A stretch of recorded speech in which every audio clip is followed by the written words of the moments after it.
안녕하십니까. 오늘 뉴스데스크는 대한민국 경제 국가 통계에 심각한 오류 가능성을 제기하며 시작합니다. 한국은행이 지난 8년간 수출 통계를 부풀려온 사실이 MBC 취재 결과 확인됐습니다. 수출입에서 발생한 수지 타산, 즉 국제 수지를 BOP라고 하는데 여기서 수출 실적을 실제보다 과장했다는 겁니다. 의도적인 것이었다면 기업이 분식 회계로 회사 상태를 좋은 것처럼 위장하는 것과 다를 바가 없고, 과실이었다 해도 경제정책과 경기 분석은 애초부터 잘못된 자료에 기초한 셈이 되지요. 먼저 양효걸 기자의 취재 결과부터 보시겠습니다. 한국은행이 작성한 국제수지표 BOP입니다. 만년 적자인 서비스 수지에서 2010년을 기점으로 해외 건설 부문 수출이 갑자기 치솟습니다. 당시 한은이 국제통화기금 IMF가 내놓은 새로운 기준을 적용했다며 발표한 결과인데, IMF 기준을 똑같이 적용한 미국과 일본 지표엔 변화가 없습니다. 왜 이런 걸까? 새 기준을 적용하며 우리나라만 해외 건설 수주를 통한 수익이 아니라 매출 전체를 수출로 잡은 겁니다. 예를 들어 우리 건설사가 중동에 1,000억 원짜리 공장을 짓는다고 했을 때 과거엔 현지 인건비, 자재 비용 등을 뺀 수익만 인정했는데, 새 기준이라며 1,000억 원 전체를 수출에 포함시킨 겁니다. 이렇게 부풀려진 금액이 2010년 이후 8년 동안 176조 원에 달합니다. 더 큰 문제는 국내 총생산 GDP 통계와 맞지 않는 겁니다. 경제학 원론은 물론 한국은행 발간 안내서에도 두 국가 통계 GDP와 BOP는 계산 방식이 달라도 각 항목들은 일치해야 한다고 돼 있습니다. 실제 BOP의 다른 항목인 소득 수지는 변함없이 GDP 내 해당 항목과 일치하지만 새 기준을 적용한 서비스 부문은 격차가 점점 벌어집니다. 이 정도 차이 나는 거는 통계적인 분류치고는 좀 어려워요. 어느 한쪽으로 통일을 시키는 게 맞긴 하다. 거시경제 전문가 7명에게 물었더니 모두 문제가 있다며 두 통계를 일치시켜야 한다고 답했습니다. 동일한 기관에서 발표되는 두 가지 통계가 서로 다른 수치를 나타낸다라고 하는 것은 통계에 대한 신뢰성 측면에서 중요한 문제로 판단이 되고요. 그 적자폭을 인위적으로 줄여놓은 그런 통계를 가지고 경제를 바라봤다. 그것은 이제 민간이나 정부에게도 상당히 왜곡된 방향의 연구 결과로 이어질 가능성. 한국은행은 두 통계가 달라도 문제 없다는 입장입니다. 모든 통계가 따라서 떨어진다고 하면 이것 이상은 없죠. 그런데 현실은 될 수가 없어요. 데이터 확보의 여건이라든지 이런 것들이 다 다르기 때문에. 하지만 취재 자료를 제시하자 통계상 불일치가 바람직하진 않지만 기준을 해석하는 시각에 따라 불가피하다고 말했습니다. MBC 뉴스 양효걸입니다. 그런데 이런 일에 대해서는 저희 기자가 밝혀내기 훨씬 전인 2010년 한국은행 내에서 이미 정식으로 문제 제기가 있었습니다. 이것은 앞에서 본 통계 오류와는 또 다른 차원의 문제를 뜻합니다. 한국은행 스스로도 찜찜해했던 국가 통계를 8년 동안 계속 내놓았다는 것이죠. 이 내용은 왕종명 기자가 보도합니다. 국제수지 BOP가 새 기준으로 작성되기 시작한 2010년 11월, 또 다른 국가 통계인 국내 총생산 GDP를 담당하는 국민소득팀에서 작성한 대외비 문건입니다. BOP팀의 산출 방식이 GDP팀과 대치된다며 양 팀의 입장을 조목조목 비교한 뒤 견해 차이를 보인다고 결론냅니다. 그러면서 GDP팀 의견이 더 국제 기준에 합당한데 BOP팀이 기존 입장을 고수한다면 GDP와 BOP는 상이한 기준을 적용해야 한다고 돼 있습니다. 이 내부 문제 제기 이후 양 팀이 이른바 조정회의를 여러 차례 열었지만 갈등만 확인하고 잇따라 결렬됐습니다. 우리가 계속 토론을 하는 거잖아요. 국제기구에서의 논의 사항이 결정이 되지 않는 상황에서 우리가 또 어떻게 액션을 취했을 경우에, 특히 지난해 초 한국은행 통계 자료를 모두 일치시키라는 상부 지시가 내려와 두 팀이 다시 회의를 열었지만 우리는 못 바꾸니 너희 팀이 바꾸라며 다투다 결론을 내지 못한 것으로 알려졌습니다. 그 사이 8년 동안 부풀려진 통계는 계속 국내외에 공표돼 왔습니다.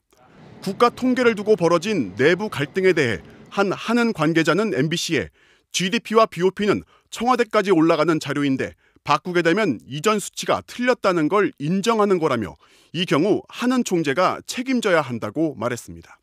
한국은행은 지난해엔 가계부채 통계에서 잇따라 오류가 발견돼 이주열 총재가 재발 방지를 약속하기도 했습니다.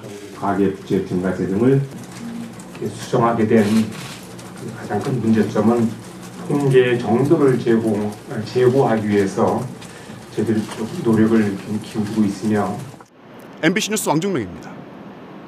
네, 아주 중대한 내용이긴 한데 아무래도 경제 통계에 관한 것이니까 한 번 들어서 이해가 되기는 쉽지는 않을 것 같습니다.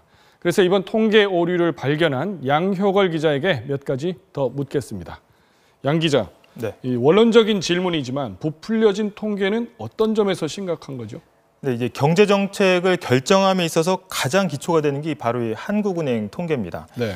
그런데 수출 통계가 부풀려지면 어떻게 보면 정책을 결정한 사람들 혹은 또 업계 사람들 아니면 일반 국민들에게 잘못된 신호를 줄 수 있고 착시 효과를 줄 수 있습니다. 실제 우리 해외 건설 실적이 그렇게 좋지 않은데 우리 수출 잘 나가고 있구나 이렇게 오판할 수 있는 겁니다. 만약 그렇게 오판을 한다면 실제로 우리 경제에는 어떤 영향을 미치게 되는 겁니까? 사실 정책이라는 게 잘 안 나가는 부분에 좀 손길을 더 주고 잘 나가고 있다 하면 좀 신경을 덜 쓰는 건데요. 네. 이 통계에 문제가 생기기 시작한 2010년을 주목해 볼 필요가 있습니다. 2008년 금융위기 이후에 어떤 세계 경제가 서서히 이제 회복해 가던 그런 시기였는데요. 네. 과연 어느 나라가 이 충격에서 빠르게 벗어날지 대외적인 성과가 아주 매우 중요한 시기였습니다. 근데 그런 대외적인 성과, 즉 성적표를 의식해서 당시 이명박 정부가 의도적으로 그런 게 아닐까 이렇게 추측을 한다면 좀 과한가요? 사실 의도까지 파악하기는 좀 매우 어렵습니다. 다만 이제 경제 수치를 조금이라도 장밋빛으로 보이려는 정부의 입김이 반영됐다면 이건 정말 큰 문제입니다. 네. 이게 제가 가지고 이렇게 나온 게 이번 문제점을 지적한 이제 하는 내부 문건인데요. 앞서 보도에 나왔죠. 예, 앞서 보도에 전해드렸었는데 어떤 이런 내부의 극렬한 반대도 불구하고 이런 기준이 적용됐고 지난 8년 동안 왜 교정되지 않았는지 감사원 감사 등 이 철저한 조사가 필요해 보이는 대목입니다. 네, 그렇겠군요. 그러면 방금 말씀하셨듯이 이런 하는 내부의 반발이 심했었는데 그래도 궁금한 것은 8년간 계속 왜 그런 걸 밀어붙였냐 하는 것이죠. 처음 이 기준이 적용될 때는 한국은행 김중수 총재 시절입니다. 그러니까 취임 이후에 이 금리 결정 같은 한은의 고유 업무에 이제 청와대 입김이 작용한 거 아니냐. 예, 다시 말해서 한은의 독립성이 심각한 도전에 직면했던 바로 그때입니다. 당시 청와대는 강만수 국제경쟁력 강화위원회 위원장 겸 경제특보가 있었는데요. 네. 이 한은의 금리 결정에 개입한다는 의혹도 나오곤 했었습니다. 또 2011년엔 한은 직원들을 상대로 설문조사를 했는데 92%가 한은의 독립성이 악화되고 있다 이렇게 답한 바로 그 시기입니다. 독립성이 좀 낮다 그런 시기였군요. 악화되고 있다. 예. 네. 네, 여기까지 듣도록 하겠습니다. 양 기자 수고했습니다. 네, 다음은 북미 정상회담 소식입니다. 북한 김영철 통일전선부장이 오늘 오후 중국 베이징에서 뉴욕행 항공기를 타고 미국으로 출발했습니다. 우리 시간으로 내일 새벽 3시 20분에 뉴욕에 도착할 예정인데요. 알려진 대로 뉴욕에서 폼페이오 미국 국무장관과 북미 정상회담 의제에 대해서 최종 조율할 것으로 보입니다. 김영철 통일전선부장의 방미는 정상회담이 성공적으로 준비된다는 걸 보여주는 징표라고 할 수 있겠죠. 미국 정부의 반응도 긍정적으로 나오고 있고요. 하지만 실무협의에서 진통이 있기 때문이란 시각도 있고 북한이 전혀 새로운 제안을 내놓을 거란 분석도 있습니다. 김영철 부장이 미국에 가는 이유를 이용주 기자가 여러 각도로 따져봤습니다. 김영철 통일전선 부장의 미국 방문은 무엇보다 북미 정상회담 성공 가능성을 보여준다는 분석이 우세합니다. 폼페이오 국무장관을 만나 판문점과 싱가포르에서 열린 실무협의 결과를 최종 추인하는 수순이라는 겁니다. 협의에서 나온 내용들이 바로 폼페이오와 김영철한테 전달이 되고 최종적으로 큰 틀 안에서 다시 한번 확인되는 그 과정을 거친다는 거죠. 트럼프 대통령의 서신에 대한 답으로 김정은 위원장의 친서가 전달될 수도 있습니다. 그럴 경우 적대 관계 청산을 위한 양국 정상의 의지가 거듭 확인된다는 점에서 정상회담은 순항할 거란 전망입니다. 반대로 김영철 부장의 방미가 실무 협상이 난항을 겪고 있어 추진됐다는 해석도 있습니다. 과거에도 비핵화 방법을 두고 이견을 보였던 북미 양국의 외무라인, 구체적으로 성김 대사와 최선희 부상이 이번에도 입장차를 좁히지 못했다는 겁니다. 때문에 북미 정상의 위임을 받은 정보수장들이 세부적인 이견은 뒤로 미루고 우선 큰 틀의 합의를 보기 위해 직접 나섰다는 설명입니다. 북한이 미국에 새로운 제안을 할 수 있다는 관측도 있습니다. 정부 관계자는 싱가포르에서 김정은 위원장 경호가 도저히 불가능하다고 판단되면 정상회담 장소 문제로 한 번 더 반전이 있을 수 있다고 말했습니다. 이럴 경우 김영철 부장이 트럼프 대통령에게 정치적 선물을 약속하면서 평양이나 판문점 정상회담을 제의할 가능성도 배제할 수 없다는 분석입니다.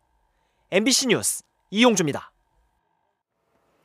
고위급 회담에 앞서 북미 정상회담 의제를 조율하는 두 번째 판문점 협의가 오늘 열렸습니다.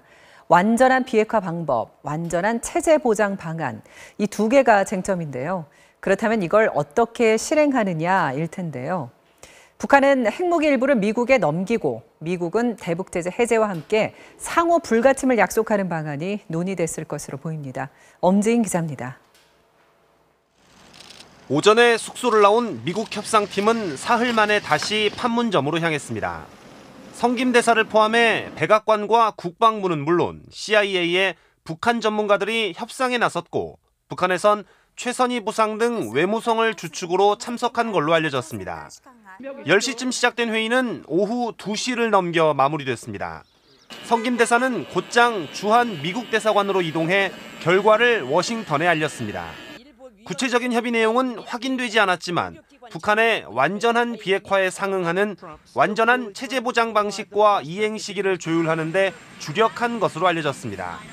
특히 오는 11월 미국 중간선거 이전에 북한은 핵무기나 대륙간 탄도미사일 일부를 미국에 넘겨주고 대신 미국은 대북 제재 해제와 상호 불가침을 약속하는 방안이 집중 논의됐을 것으로 보입니다. 이와 관련해 조명균 통일부 장관은 북미 간 입장차는 여전히 크지만 간격을 좁히는 게 불가능하지 않다면서 비핵화와 체제 보장을 일괄 타결하고 압축적으로 이행하는 게 바람직하다고 밝혔습니다. 탑다운 방식으로 양 정상이 직접 협상에 관여하고 있기 때문에 이것이 현재 어떤 절충점을 찾을 가능성을 높이고 있다. 북미는 판문점 실무 협상을 마무리하고 남은 쟁점은 뉴욕 고위급 회담으로 넘겨 최종 담판을 추진할 것으로 알려졌습니다.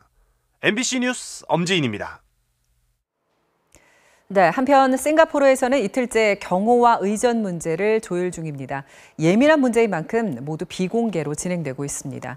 아무래도 김정은 위원장의 안전이 100% 보장되는 게 굉장히 중요한 만큼 북한 선발대가 보안 유지에 극도로 신경 쓰면서 비밀리에 움직이고 있는 겁니다. 싱가포르에서 이남우 기자가 전해왔습니다. 북한 선발대가 머물고 있는 호텔입니다. 김창선 국무위원의 부장을 태우러 온 차량이 취재진을 발견하고 급히 방향을 틉니다.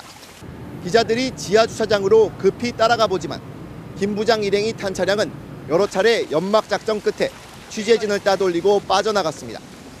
정상회담 경호와 의전을 협의하는 북미 협상은 오늘도 비밀리에 진행됐습니다. 북한은 특히 김정은 위원장의 첫 동남아 방문을 앞두고 김 위원장의 신변 안전에 최우선 순위를 두고 있습니다. 중국과의 정상회담에선 중국 측의 협조 아래 철통 경호와 황제급 의전을 제공받았고 남북 정상회담에서도 전용 방탄 차량을 타고 내려와 호위 총국 요원들의 경호를 받았습니다.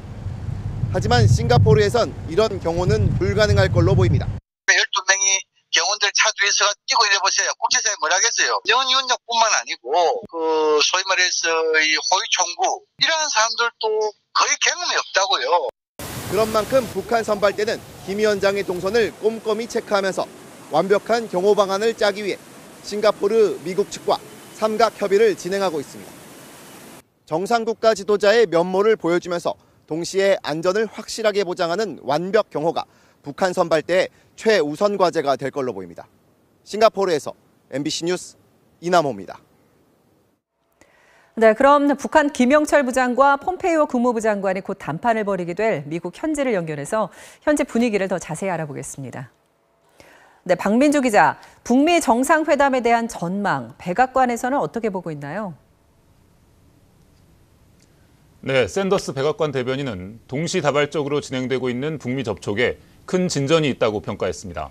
트럼프 대통령도 북미 간 논의가 아주 잘 진행 중이라고 생각하고 있다고 전하기도 했는데요. 샌더스 대변인은 6월 12일 개최를 목표로 준비하고 있고 회담이 더 뒤로 연기되더라도 준비에는 차질이 없을 것이라고 밝혔습니다. 네, 이 회담이 연기될 수 있다는 발언, 이거 어떤 의미일까요? 네, 회담 연기 가능성에 무게를 실었다기보다는 준비 시간이 촉박한 만큼 뉴욕에서 열릴 고위급 회담 결과에 따라 회담 날짜가 조정될 수 있다는 원론적인 수준의 언급으로 보입니다. 네, 말씀하신 대로 시간이 좀 촉박하긴 합니다. 이 정상회담이 대단한 성과를 낸다기보다는 원론적인 선언 수준의 회담이 될 수 있다. 이런 전망도 있다고요. 네, 정상회담에서는 비핵화와 체제 보장 원칙만 확인하고 구체적인 이행 절차는 이후 실무회담으로 가는 것이 현실적이라는 시각인데요. CNN은 존 볼턴 보좌관이 트럼프 대통령에게 일단 형식적이더라도 이번 회담이 열린다면 외교적인 성공이 될 것이고 나중에 더 큰 성과를 노려볼 수 있을 거다. 이렇게 말하면서 이번 회담에 너무 큰 기대를 하지 말 것을 권했다고 보도하기도 했습니다. 네, 그만큼 비핵화와 체제 보장을 어떤 방식으로 북한과 미국이 맞교환하느냐, 이게 그만큼 어렵다는 반증이겠죠. 네, 그렇습니다. 가령 북한이 핵무기 일부를 제거했을 때 미국이 해줄 수 있는 보상 조치가 과연 무엇이냐는 겁니다. 테러 지원국에서 북한을 빼줄 것인지, 금융 제재를 풀어줄 것인지, 구체적으로 들어가면 쉽지 않다는 겁니다. 트럼프 대통령이 북한도 번영을 누리게 될 것이라는 큰 틀의 얘기는 여러 번 했지만 그 정도 수준만 가지고 북한을 설득하기는 쉽지 않습니다. 북한도 핵을 포기하는 만큼 더 구체적인 걸 손에 쥐고 싶어 한다는 겁니다. 북미 회담이 한 번 출렁거렸던 것도 결국은 이런 입장 차이를 좁히지 못했기 때문입니다. 지금까지 워싱턴에서 전해드렸습니다. 이제부터는 사법농단에 관한 소식 이어가겠습니다. 어제 대법원 대법정에까지 들어가서 기습 시위를 했던 KTX 해고 승무원들이 오늘은 공식 면담의 자리를 대법원에서 가졌습니다. 1, 2심에선 부당 해고였지만 대법원에서 뒤집힌 이 재판에 재심을 요구했습니다. 김정인 기자가 보도합니다. 재판 거래 의혹에 대해 답을 듣기 위해 대법원을 찾은 KTX 해고 승무원들. 공개 면담을 요구했지만 대법원에서 비공개로 하자면서 시간은 지연됐고 네, 일단은 비공개가 났는데 다시 제가 한번 위에다 전화를 해볼게요. 초반 몇 분만 공개한다는 협의가 이뤄진 뒤에야 KTX 해고 승무원들과 대법원 측이 마주 앉았습니다. 이거만 있어. 할수 있는 자리에 있는 사람은 다만 말씀 하나하나 혼자도 빠짐없이 잃어버린 한 친구, 이 목숨을 누가 보상할 것이며 우리 그 세월 누가 돌려낼 것인지 가장 먼저 묻고 싶었습니다. 대법원 측에서는 김환수 대법원장 비서실장과 공보관, 기획총괄 심의관 등이 나왔습니다. 면담은 40분가량 진행됐습니다. 아직 사법부가 완전히 망가지지는 않았구나 하는 희망을 보여주시기를.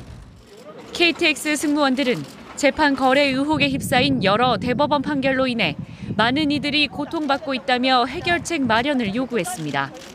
또 대법원에서 직권 재심을 해줄 것과 아직 밝혀지지 않은 자료들을 공개해달라고 촉구했습니다. 고통받는 부분에 대해서 미안하다고 사법농단을 드러난 모든 피해자들을 대상으로 대법원장 면담 요구를 했습니다. 대법원 측은 이에 대해 여러 각도로 이야기를 청취하고 해결 방안을 마련하고 있다며 조만간 답변을 내놓겠다고 밝혔습니다.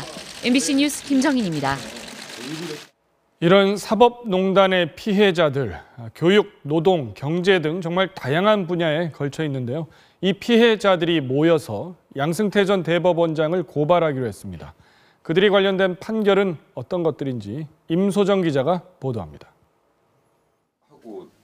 연간 100억 원에 가까운 순이익을 내던 기타 제조업체 콜텍은 경영상의 어려움을 이유로 돌연 89명의 직원 모두를 해고했습니다.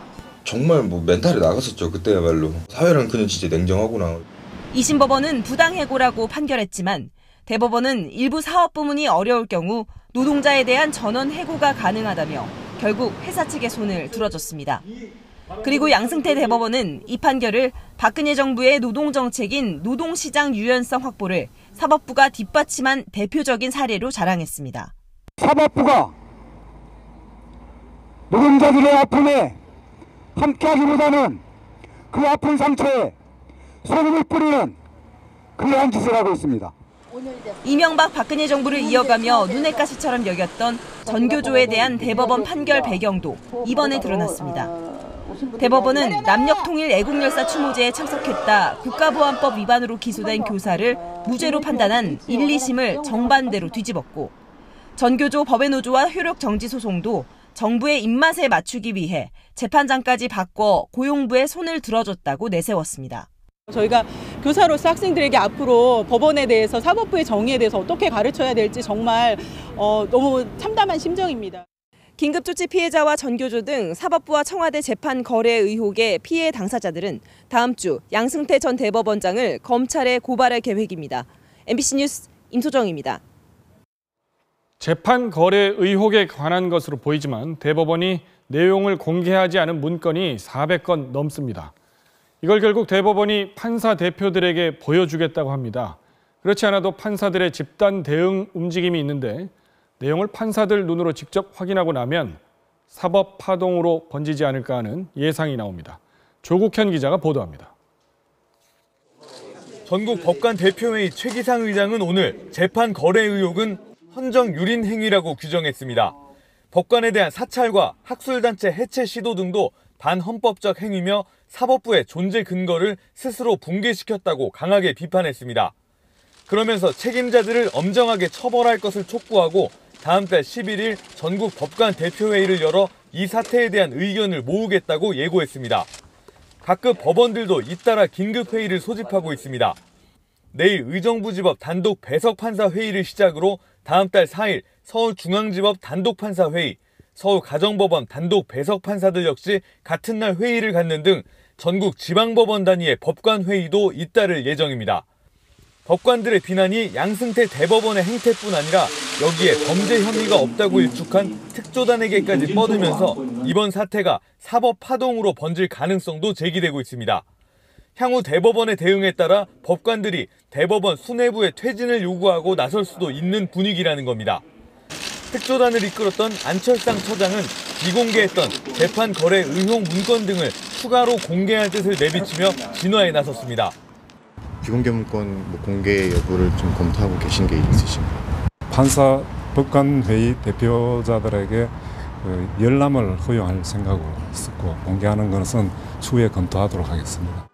이런 가운데 법원 노조도 오늘 양승태 전 대법원장과 박병대 전 대법관 등을 고발하며 재판 거래 의혹을 단죄하기 위한 검찰의 직접 수사 촉구 움직임에 힘을 보탰습니다. MBC 뉴스 조국현입니다. 네, 그런데 이번 사태와 관련해 덜 부각돼 있지만 주목할 만한 인물이 있습니다. 법원 행정처장이었던 박병대 전 대법관입니다. 지금 재판거래 의혹의 핵심으로 지목된 임종헌 전 법원행정처 차장의 윗선인데 대법원 특조단은 제대로 된 조사 한 번 하지 않았습니다. 강현섭 기자가 보도합니다. 특별 조사 결과를 공개하면서 특조단은 청와대와의 재판거래 의혹의 핵심 당사자로 임종헌 전 법원행정처 차장을 지목했습니다. 법원행정처에 대한 임 전 차장의 영향력과 업무 방식이 이번 사태의 원인이라는 것이지만 정작 당사자의 말은 전혀 달랐습니다. 임 전 차장은 특조단 조사 당시 우병우 민정수석은 카운터 파트너를 법원 행정처장으로 생각했기 때문에 본인과는 통화한 적이 없다고 진술했습니다. 당시 법원 행정처장은 박병대 전 대법관으로 특조단의 조사 보고서에서도 특정 법관 사찰과 견제를 지시한 당사자로 지목된 인물입니다. 재판거래 의혹에 있어 박 전 처장의 지시나 암묵적 동의가 있었을 가능성을 시사한 것이지만 이상하게도 특조단은 박 전 처장을 단 한 차례도 불러 조사하지 않았습니다. 오히려 박 전 처장이 법원행정처장이 재임중한 행위로 조사를 받는 선례를 남기는 것이 부적절하다고 대면 조사를 거부했고 다만 몇 가지 사안을 보고받긴 했지만 재판 거래와 무관하다는 입장만 특조단에 알렸고 조사는 그것으로 마무리됐습니다. 취재진이 직접 박 전 처장의 입장을 들으려 재임 중인 학교를 찾았지만 박 전 처장은 돌연 예정된 강의를 취소하고 모습을 감췄습니다.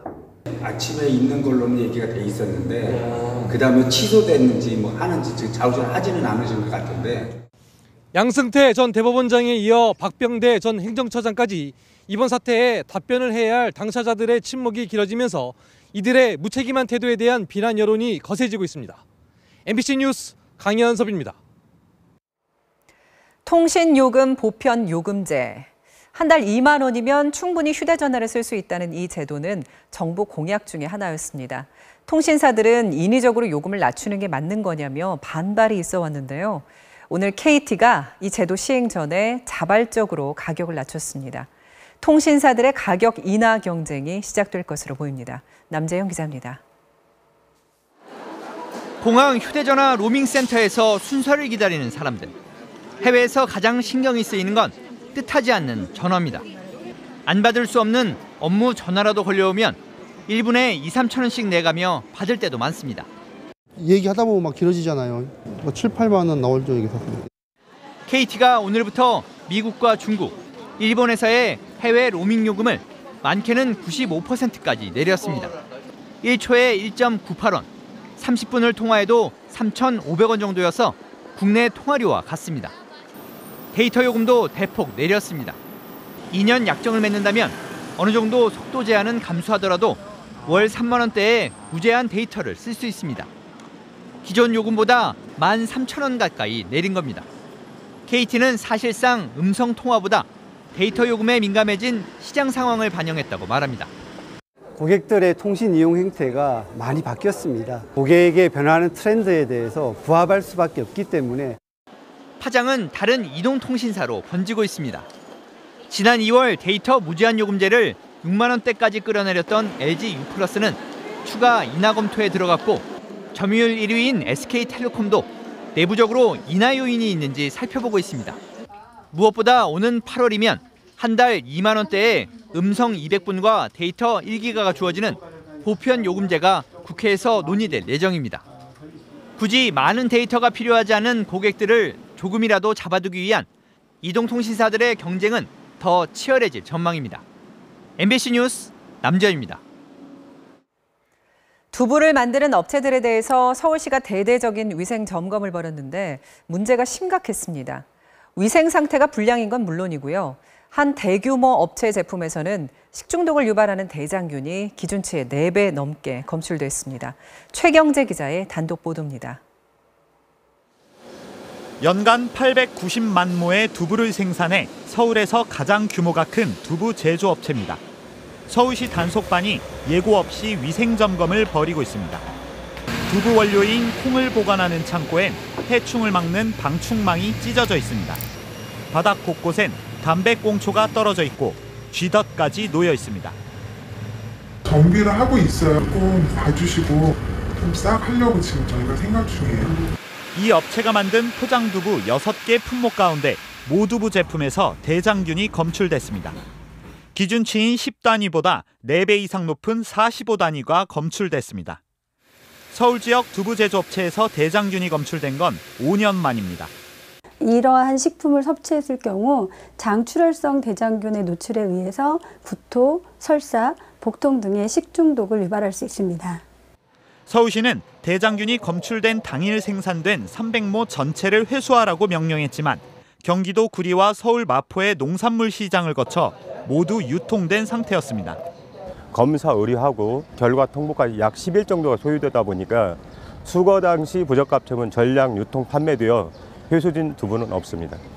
서울시는 위생관리가 불량한 데다 날이 더워지면서 대장균이 증식한 것으로 보고 해당 업체의 모두부 생산을 전면 금지할 방침입니다.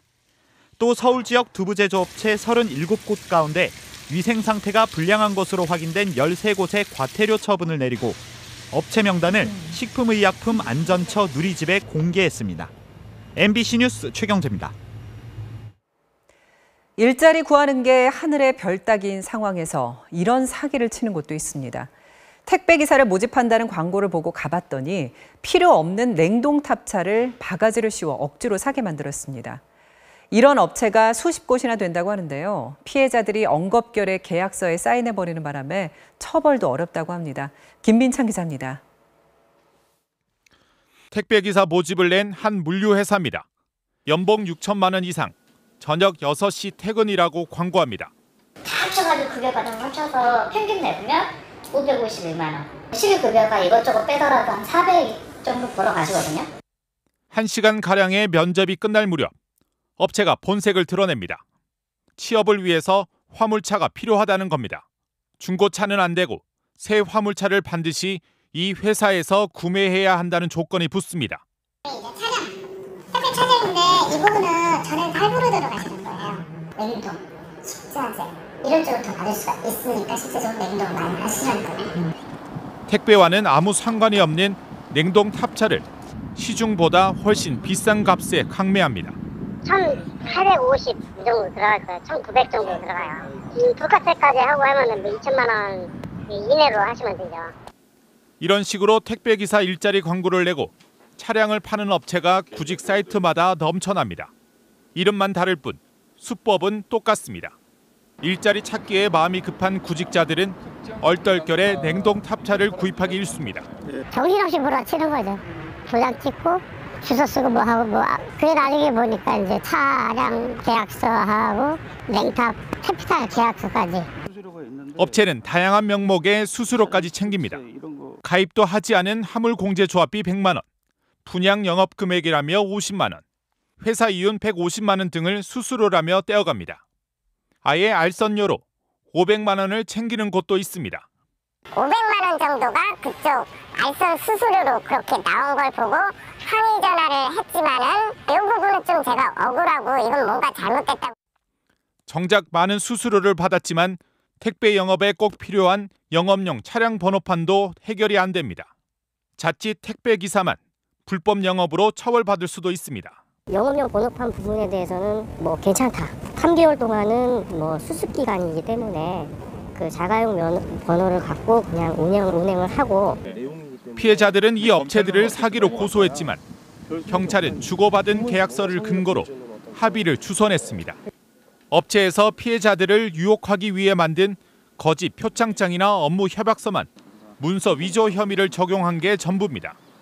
이런 식으로 택배 기사를 구한다는 업체가 인터넷에 검색되는 것만 수십 곳에 이르지만 피해자는 규모조차 파악되지 않고 있습니다. MBC 뉴스 김민찬입니다. 최근 잘 사는 사람, 못 사는 사람 간의 소득 격차가 점점 더 벌어지고 있다는 분배 악화를 보여주는 통계가 잇따랐습니다. 최저임금을 올려서 소비를 진작시키고 그렇게 경제를 살리겠다는 소득주도 성장, 이 정부의 경제 모델에 빨간불이 들어온 셈인데요.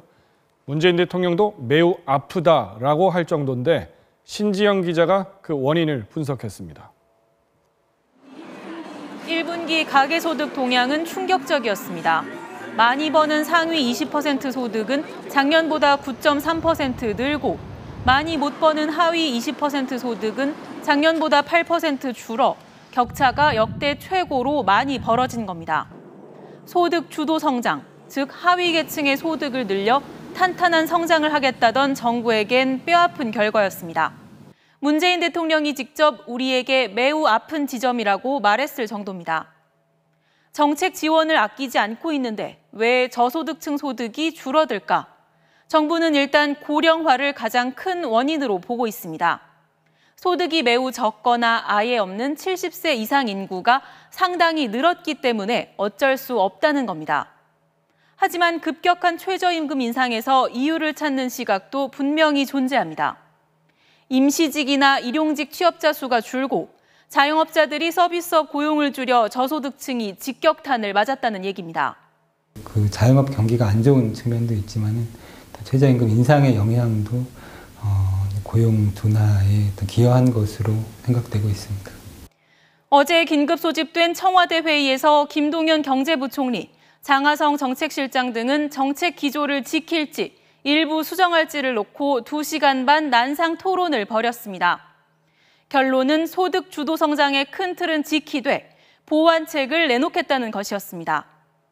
일해서 버는 만큼 장려금을 더 주는 근로장려세제를 확대한다거나 올 9월 이미 5만 원 인상이 예정돼 있는 노인 기초연금을 더 올리는 방안 등이 검토되고 있습니다.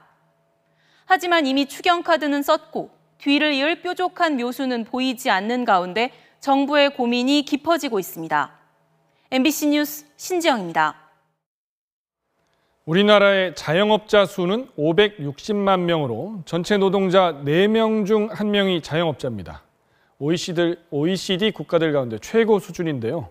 오늘은 이번 지방선거를 앞두고 내놓은 각 정당의 자영업자 정책들을 살펴봅니다.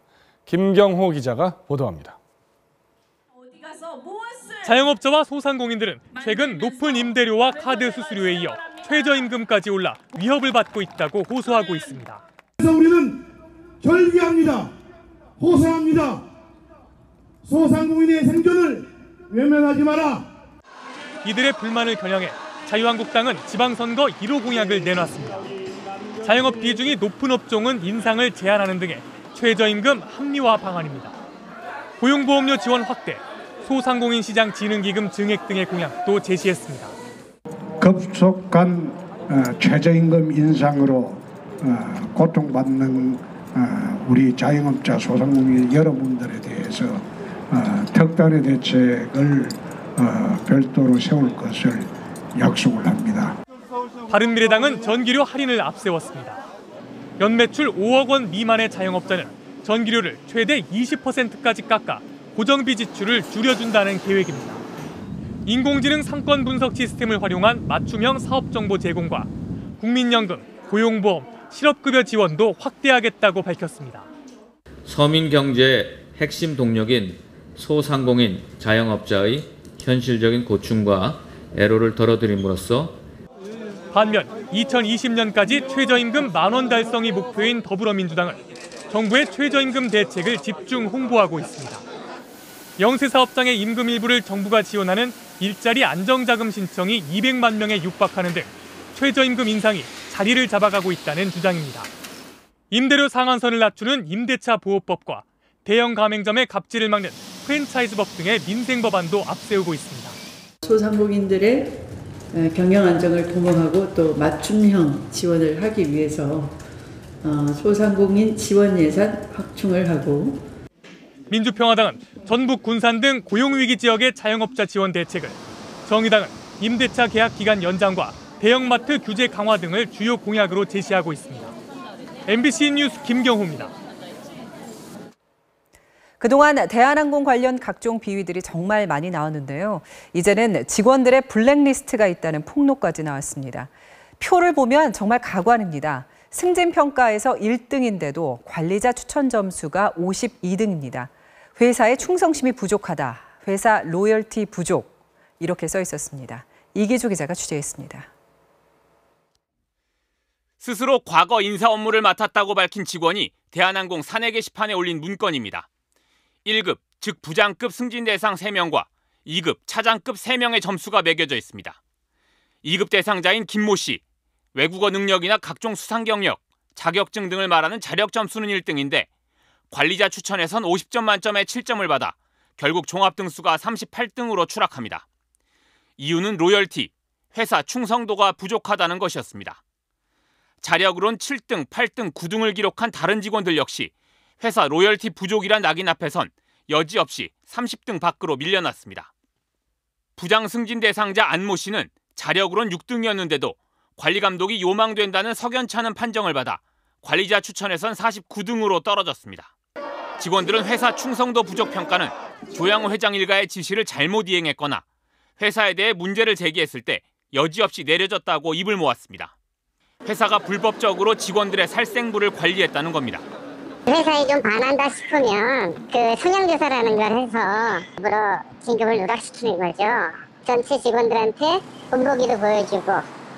이에 대해 대한항공 측은 출처와 진위를 알 수 없는 자료라면서 인사관리는 투명하게 진행되고 있다고 해명했습니다.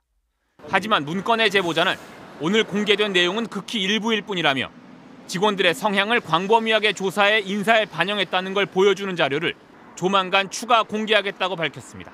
MBC 뉴스 이기주입니다.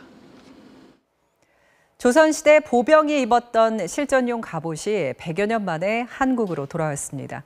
독일의 한 수도원의 기증으로 반환됐는데요. 국내외에 10여 점밖에 남아있지 않은 아주 희귀한 자료입니다. 양효경 기자가 전해드립니다. 조선시대 보병들이 실제 전투에서 입었던 갑옷입니다. 18세기 것으로 추정됩니다. 흰 면 안쪽에 몸을 보호하기 위한 가죽민을 190여 개가 덧대어 있습니다. 장군이나 기병들이 입었던 철 갑옷과는 다른 가죽 갑옷입니다. 1742년 승정원 일기를 보면 철갑은 화살이 관통 자체가 안 되고 피갑은 관통되지만 깊게 박히지 않는다고 쓰여 있습니다.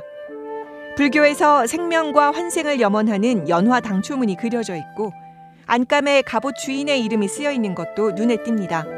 고급 이 군인들이 입는 갑옷과는 달리 일반 병사들이 입었기 때문에 제작하는 방법도 좀 훨씬 쉬웠고 좀 값싸게 만들 수 있는. 독일 상트 오틸리엔 수도원의 기증으로 돌아온 이 갑옷은 국내외 10여 점밖에 남아있지 않은 희귀한 유물입니다. 1910년대 한국을 찾은 독일 선교사들이 수집해간 것으로 추정됩니다. The existence of this armor is known to me since I became the museum's director in 2014. Quite damaged because of bad situations in the former decades of conservation. That it could be sent back to you for, especially for research. 수도원에 소장돼 있는 한국 유물은 1,700여 점. 겸재 정선 화첩과 양복 유지 등 우리 문화재를 돌려준 게 벌써 5번째입니다. 상트 오틸리엔 수도원과 문화재청은 앞으로 한국 유물에 관한 보존 처리와 조사 연구를 함께 진행하기로 협의했습니다. MBC 뉴스 양효경입니다.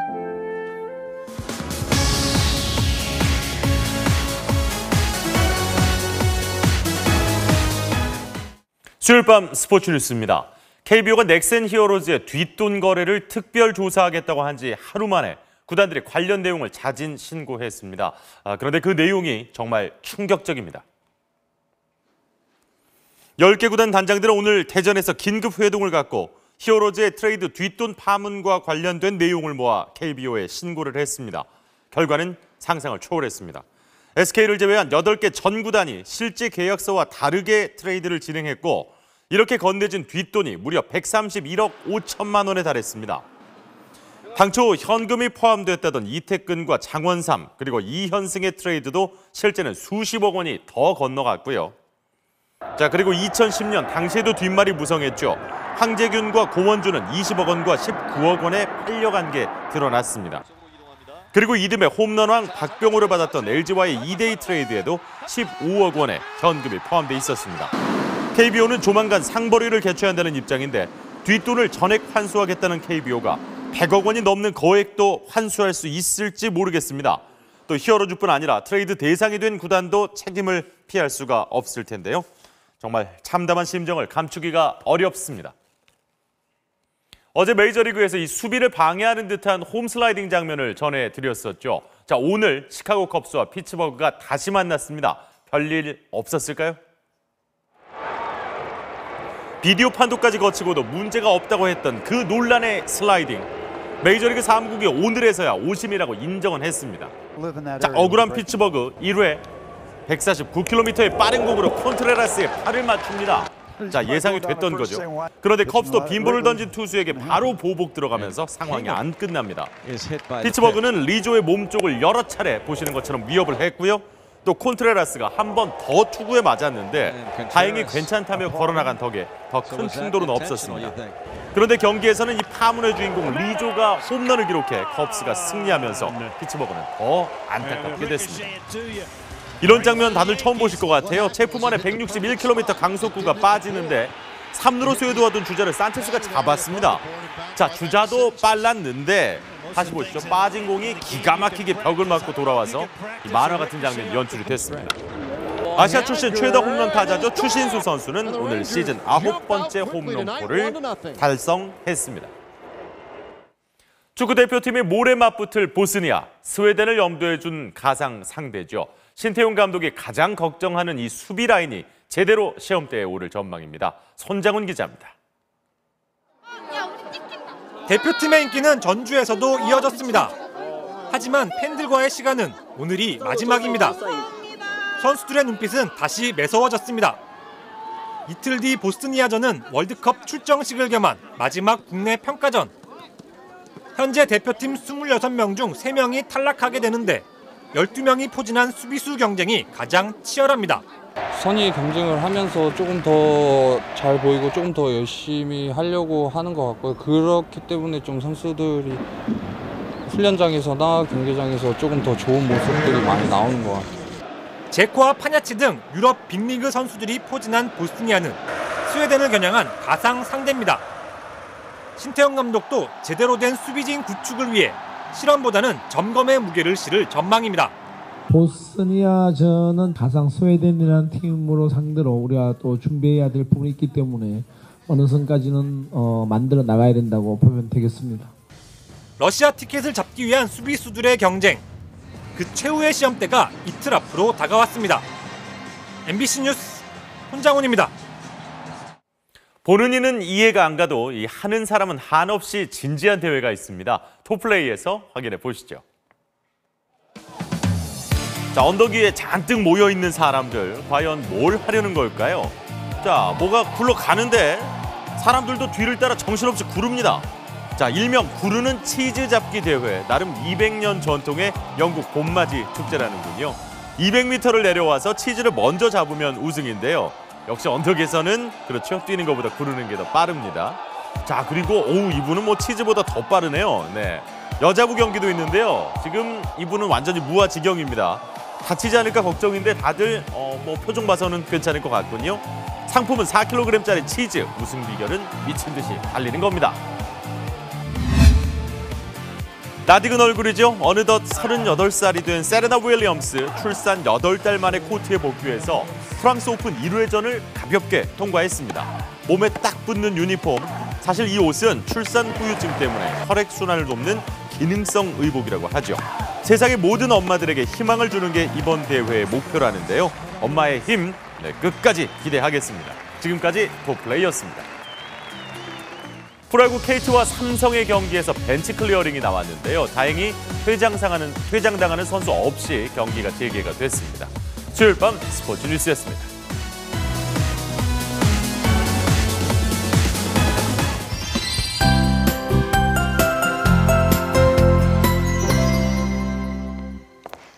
이젠 정말 여름이 코앞으로 다가왔습니다. 내일 이후론 기온이 갈수록 오르겠는데요. 서울의 낮 기온이 내일 27도를 시작으로 앞으로 4날간 30도 안팎의 낮더위가 이어지겠습니다. 당분간 강한 햇볕에 기온이 높고 자외선과 오존 농도도 덩달아 짙을 것으로 보입니다. 연일 미세먼지 예보가 빗나가고 있는데요. 현재로서 내일은 대체로 보통 수준인 가운데 밤사이 먼지 농도가 약간 오르면서 출근길엔 서울 등 중서부와 부산, 울산 등엔 나쁨 수준이 예상됩니다. 또 지켜봐야겠지만 내일 밤 또다시 스모그가 유입될 것으로 환경부는 예보했습니다.